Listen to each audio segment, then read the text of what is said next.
ಬೆಂಗಳೂರಿನ ಕೆಆರ್ ಪುರಂನಲ್ಲಿ ತ್ರಿವಳಿ ಮರ್ಡರ್ ಪ್ರಕರಣ. ತಂದೆ ತಾಯಿ ತಂಗಿಯನ್ನ ಕೊಂದಿದ್ದ ಪಾಪಿ ಅರೆಸ್ಟ್. ಮತ್ತೊಬ್ಬ ಆರೋಪಿ ಕೆನೆತ್ಗಾಗಿ ಕಾಕಿ ತಲಾಶ್.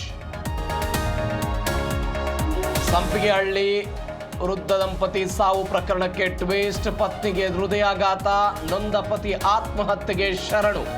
ಮರಣೋತ್ತರ ಪರೀಕ್ಷೆಯಲ್ಲಿ ಸತ್ಯ ಬಯಲು.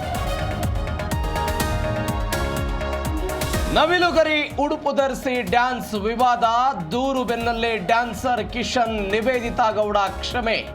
ಬಾಡಿಗೆ ಉಡುಪೆಂದು ಇಬ್ಬರಿಂದಲೂ ಸ್ಪಷ್ಟೋಕ್ತಿ. ಬೆಂಗಳೂರಲ್ಲಿ ಉದ್ಘಾಟನೆಗೂ ಮುನ್ನವೇ ರಸ್ತೆ ಅಧ್ವಾನ. 500 ಕೋಟಿ ರೂಪಾಯಿ ವೆಚ್ಚದ ಕಡಬಗೆರೆ ರೋಡಲ್ಲಿ ಗುಂಡಿ. ಕಾಮಗಾರಿಗಳ ಗುಣಮಟ್ಟ ಮತ್ತೆ ಚರ್ಚೆಗೆ. ತೀವ್ರಗೊಂಡ ಬಿಡದಿ ಟೌನ್ಶಿಪ್ ವಿರುದ್ಧ ಸಮರ. ಅಖಾಡಕ್ಕಿಳಿಯೋದಕ್ಕೆ ಸಜ್ಜಾದ ಎಚ್.ಡಿ. ದೇವೇಗೌಡರು. ಜೆಡಿಎಸ್ ಹೋರಾಟಕ್ಕೆ ನಮ್ಮ ಬೆಂಬಲ ಎಂದ ಬಿಜೆಪಿ.